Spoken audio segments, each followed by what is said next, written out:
Hi, I'm Dean Walker, founder of a small outpost here in the interwebs called Living Resilience. I'm here in this video to introduce you to the latest iteration of our most recent course offering. It's called Islands of Sanity in a Mad World. This course and all of the offerings of Living Resilience are designed to be of service to the world's collapse-aware and collapse-acceptant communities. Rapid succession of significant events since September of 2024 have compelled us to redesign and reassess all of our work here in Living Resilience, not once, but three times. We started up Islands of Sanity in a Mad World, the year-long course in September of 2024. And now I'm speaking to you in March of 2025. So we're midway through that course. And we've had three major rounds of retooling, redesigning this course. So I want to give you some context for that and tell you a little bit about it, see if it's something that could be useful for you. The human-caused collapse of both Earth and human systems has so accelerated and intensified in the past year that it is now inarguable that we, meaning all peoples of the earth, including all of the hyper-privileged people like us here in the USA, now find ourselves in the midst of collapse. It's no longer conceptual. While we will keep you apprised of the signs and causes of collapse that we see along the path of this course, for now, I'm inclined to just mention two recent significant signs of our having crossed a global threshold, boldly indicating the self-terminating track that we all are on. The first is a glib comment made by our co-president, Elon Musk, in a recent interview. It's an articulation that could easily have come from any of the four prominent elements of the current presidential administration. Yeah, I'm asserting that there are four different uh, team segments that make up this presidential administration. The first could be called Trump and his hand-picked sycophantic cabinet. The second is the Christian nationalists who drafted the Project 2025 agenda and are staffing all levels of U.S. governance at lightning speed. For more information about that, we've done a three-part podcast series in our YouTube channel called The Poetry of Predicament. We highly recommend that you check that out. If that Christian nationalist and their influence over the past 50 years or so, culminating in their absolute domination of this long game that they've been playing.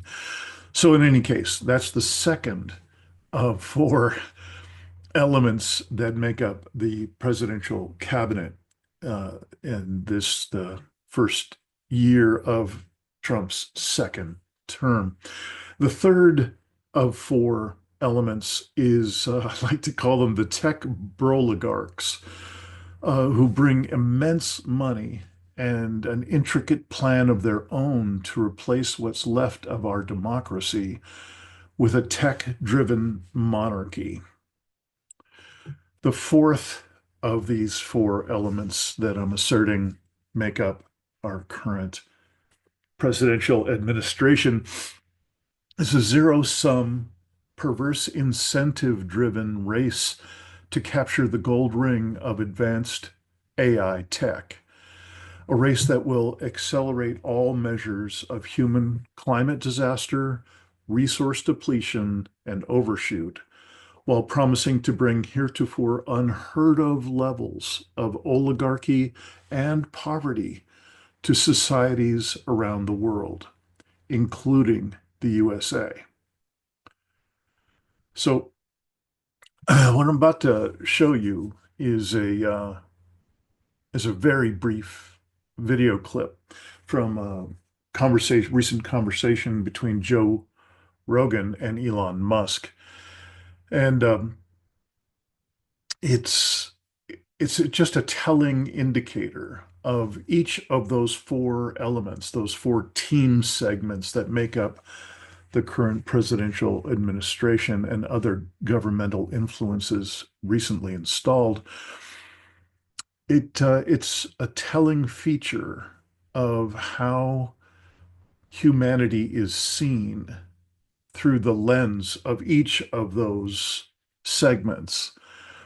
So, in particularly, it's a comment on the role of empathy in the human condition in general, but especially in 21st century global culture. The fundamental weakness of Western civilization is empathy. The empathy exploit. They're exploiting a bug in Western civilization, which is the empathy response. So my sense is that you can get a sense of what I'm getting at in terms of Elon Musk's orientation to the whole notion of human empathy. And he's obviously trying to contextualize his view of empathy as sure, some amount of empathy is a good thing, but we don't want to let it get out of hand so that it gets in the way of business or the way things work in this capitalist system and in this particular interpretation of what government should be doing and how it should be operating. So I wish I could tell you after watching the entire 3+ hours of that Elon Musk and Joe Rogan interview. I wish I could tell you that he indeed has a more empathic core to him, and he was really misspeaking when he was saying that empathy is actually a bug in the human operating system. But I know pretty clearly he laid out in a number of different ways that was a very intentional and deliberate articulation of his point of view. And I would again suggest that some version of that is also the point of view of those four different team elements that come together to make up the Donald Trump um, operating system in this new administration. So I would like to offer you a contrasting voice. And I've got a brief quote from the author of a book called Braiding Sweetgrass. Her name is Robin Wall Kimmerer. And I'd like to suggest that we could all drink in a refreshingly different view of human possibility, a different way of assessing humanity's true gifts and strengths. Not only since really the beginning of humanity, this has been as important a thread as any in our human history, but especially now in these times. So just a brief quote to bring a little balance to Elon Musk's assertion that empathy is the greatest human weakness. We hear so much of, well, do you have hope? And I ask, hope for what? For me, it's about helping people fall in love with the world again. We know as people the power we have when we really recognize our love for someone or something. So again, a balance. Robin Wall Kimmerer and Elon Musk. With Robin Wall Kimmerer's quote, you kind of get a sense of what's out on the horizon as we introduce this work of living resilience. So we sometimes call it the inner work of collapse.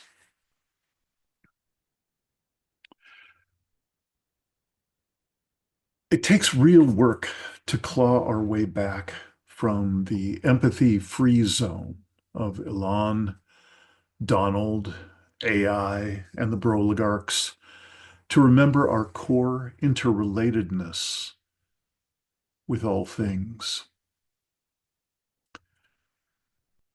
The second significant recent event in our path toward deeper collapse is a report from the Institute and Faculty of Actuaries in the University of Exeter in the UK.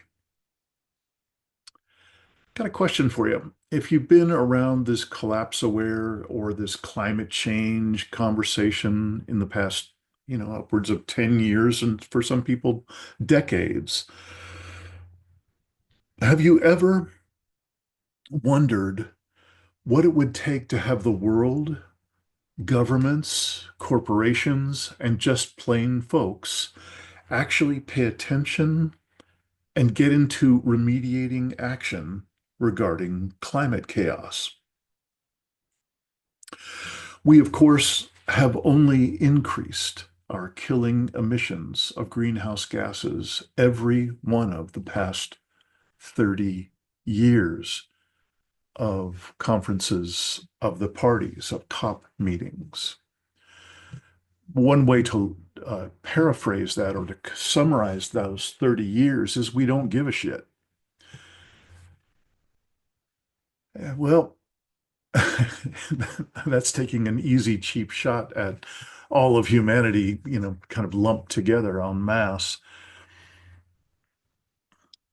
And turns out that no one really gives a shit until they're told by people who hold existential level influence over the entire global economic system what's actually going on.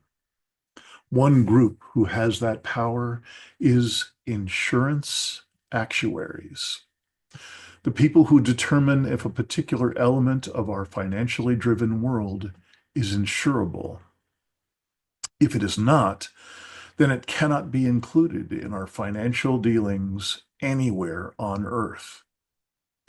In this report, possibly the first time ever to have this core climate data and projections included, the actuaries suggest a permanent addition of these climate-related measures of damage and impact on both Earth systems and human systems to all future actuary reports. That's very positive and not a moment too soon. But the really big news in this report comes in the form of one of the possible future outcomes projected in this report. This is one possible outcome of little or no climate mitigating action, just like we've done in the past 30 plus years of little or no climate mitigating action.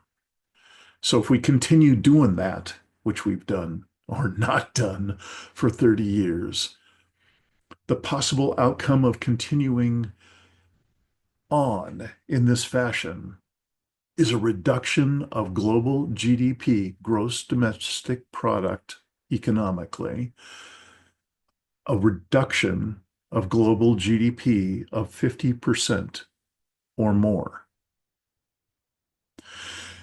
You'll notice along the top row in this graph, the extreme level of human-caused climate damage under the heading human mortality, a possible loss of 50% of global population or 4 billion human deaths.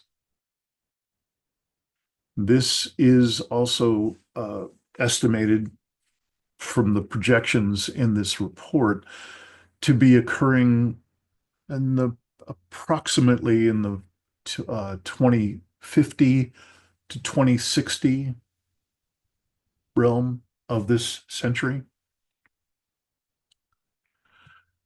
This is the reporting and projecting of one of the most conservative yet most influential associations of financial professionals in the world.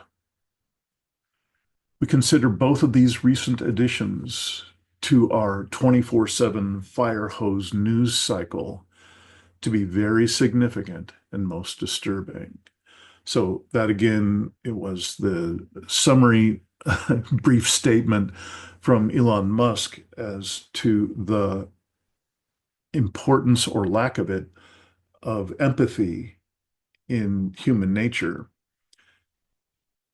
and the recent report and possible future actuality of having half of the global population uh, killed off by our ever increasing damage to our atmosphere called climate change.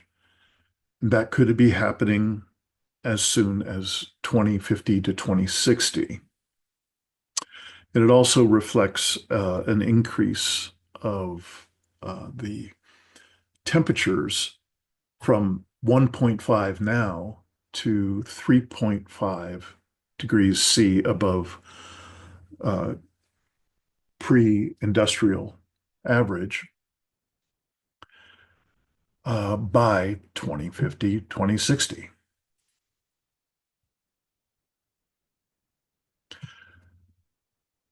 So now perhaps we can speak a bit about the work we do and offer here in Living Resilience. For 10 years now, we've been doing our best to prepare ourselves and others for times exactly like these. Please stay with this video to see if you might benefit from participating with us in some of our coursework or deep dive support group offerings. Welcome. We've got an elevator pitch for the work we do here in Living Resilience. We offer transformative support, resources, and practices to the collapse aware and collapse acceptant communities around the world, which, of course, we are all facing human-caused collapse of both Earth and human systems. The shorter version is that Living Resilience can be considered the inner work of collapse. We've been offering courses, resources, and support groups for more than 10 years now. And I've just got to say that this year, 2025, is the first year that I've seen even the hyper-privileged countries being boldly confronted with the imminent reality of collapse and both our global habitat or Earth systems and our human systems. While the human-caused collapse of Earth systems has been abundantly obvious for decades with climate chaos, acceleration across the globe, wildfires, flooding, drought, hurricanes, topsoil depletion at extreme levels, permanent reduction of fresh water supplies, diminution of mineable resources, dying coral reefs, collapsing fisheries, diminishing numbers of birds, insects, ocean fish, phytoplankton, and all large-scale wild animals, just to name a few elements of this multi-crisis. Now we have an explosion of national governments that are virtually owned by corporations, devolving into authoritarian oligarchic enclaves and promising to clamp down on what little bit of aliveness and agency we less than wealthy people have left. With both Earth and human systems collapsing and the growing domination of a coalition of powerful authoritarian elements, Christo-fascists and a cadre of oligarchs, supercharged by the influx of AI. There has never been a greater need for small groups of people to come together in the spirit of community, mutual care, regenerative living, and just plain keeping each other sane. This inner work of collapse is an opportunity for each person in a circle to curate their own resources and be present in the face of ever-growing stressors. Some of this inner work can only be done alone. Other practices are best done when space is being held in the circle by kindred spirits. The core orientation of our work is for each of us to reclaim our own felt sense of home or center. Our business as usual culture was long ago designed to have us separated from that inner sense of home and center. We invite you to come to our Living Resilience online community space and check out our courses and support group offerings. If possible, join us in the next monthly first and third Saturday Zoom sessions. This is a fine way to dip your toe in the collapse acceptant waters. This whole video is really about our newest online course, Islands of Sanity in a Mad World. Each month from September 2024 through September 2025, and probably beyond that, we offer 2 1-hour Zoom sessions on each of the first and third Saturdays in that month and each month. Those first and third Saturday sessions are scheduled for 9 to 10 a.m. Pacific time. Then we take a break from 10 to 10:30. And then session two, the second 1-hour session goes from 10:30 to 11:30 Pacific time. These sessions are intended to be a safe place for sharing the sometimes challenging emotions woven into our chaotic world. An island of coherence or sanity in a world that is on a self-terminating track. They're also meant to be a place to learn advanced self-regulation and co-regulation practices, as well as advanced group facilitation, space holding, and communication skills. All of these Saturday sessions are recorded for later viewing if you're not able to participate live in a given week. Along with those Zoom sessions, there's a course materials section of our Living Resilience online community space. Some of you will recognize this as a Mighty Networks online space. Here you'll find a small curated list of course materials focused on the theme of each month in this year-long experiential course. You'll also find recordings of all of our Saturday sessions, a private chat or sharing space for the exclusive use of our participants of Islands of Sanity in a Mad World. There's also access to additional related resources ranging from mental health and self-care to collapse acceptance and spiritual support. In terms of how you might enhance your experience here in Living Resilience course and support space, you might consider engaging in a journaling practice if you aren't already. You might consider inviting sympathetic friends or relatives to join you in this long-form course path. This could also turn into a small book club or support group in your own area. Whatever your choices may be, we wish you well and hope that you find just the right kind of support to ease your travels on this predicament-laden path. So once again, welcome to this year-long course and this fledgling online community of the collapse-aware and collapse-acceptant folks in countries around the world. Please look in the show notes to find links to all the living resilience offerings mentioned here and more. One last quote to ground us, to give us a North Star to which we can orient ourselves in this inner work of collapse. Of course, it is the quote from Jiddu Krishnamurti. It is no measure of health to be well adjusted to a profoundly sick society.